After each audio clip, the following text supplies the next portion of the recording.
பரபரப்பான சாலையின் நடுவே சிக்கிக்கொண்ட பூனைக்குட்டியை காப்பாற்றுவதற்கு ஆடவர் மேற்கொண்ட நடவடிக்கை வைரலானதோடு சாலையில் தனது உயிரையும் பொருட்படுத்தாமல் அந்த பூனைக்குட்டியை காப்பாற்றிய அந்த ஆடவருக்கு நெட்டிசன்கள் பாராட்டியும் வாழ்த்தையும் தெரிவித்து வருகின்றனர்.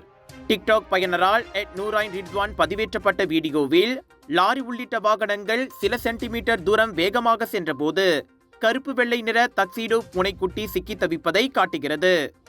பயனரின் கணவர் என அடையாளம் காணப்பட்ட அந்த நபர் நெடுஞ்சாலையின் குறுக்கே வேகமாக சென்று சாலையின் மையத்தில் உள்ள தடுப்பில் குதித்து வாகன ஓட்டுநர்களை எச்சரிக்கும் வகையில் கை அசைத்து பூனைக்குட்டியை விரைவாக தூக்குவதை காண முடிந்தது.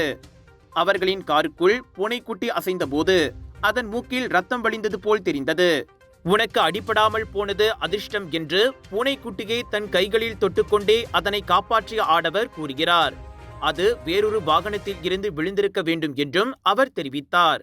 அந்த பூனைக்குட்டி கால்நடை மருத்துவரிடம் கொண்டு செல்லப்பட்டு கால் எலும்பு முறிந்திருப்பது கண்டறியப்பட்டது. அந்த தம்பதியினர் அதற்கு துவா என்று பெயரிட்டனர். பூனைக்குட்டிகள் பயங்கரமான சோதனையை பற்றி மனவேதனையை வெளிப்படுத்தும் அதே வேளையில் அந்த தம்பதியினரின் இரக்கம் மற்றும் துணிச்சலையும் சமூக வலைத்தளவாசிகள் பாராட்டினர்.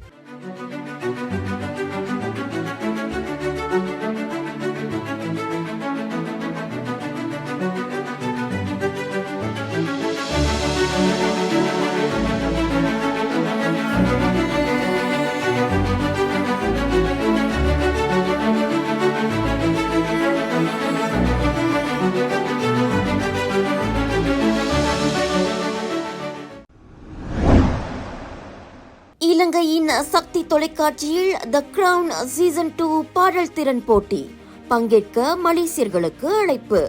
தேர்ந்தெடுக்கப்படுபவர்கள் இலங்கைக்கு சென்று பாடும் வாய்ப்பை பெறுவர். ஆர்வமுள்ளோர் 2 நிமிடங்களுக்குள் பாடி அதன் வீடியோவை எங்களுக்கு அனுப்பி வைக்க வேண்டும். வீடியோவுடன் உங்களின் சுய விவரங்கள் மற்றும் பதிவு பாரத்தையும் பூர்த்தி செய்து கூகுள் லிங்க் இணைப்பை வணக்க மலேசியாவின் மின்னஞ்சல் முகவரிக்கு அனுப்ப வேண்டும். அனுப்ப வேண்டிய இறுதி நாள் ஜூலை 7 இப்போட்டியின் விதிமுறைகள் உள்ளிட்ட மேல் விவரங்களுக்கு திரையில் காணும் QR குறியீட்டை ஸ்கேன் செய்யவும். இந்த அனைத்துலக பாடல் போட்டியில் பங்கேற்கும் வாய்ப்பை நழுவ விடாதீர்கள்.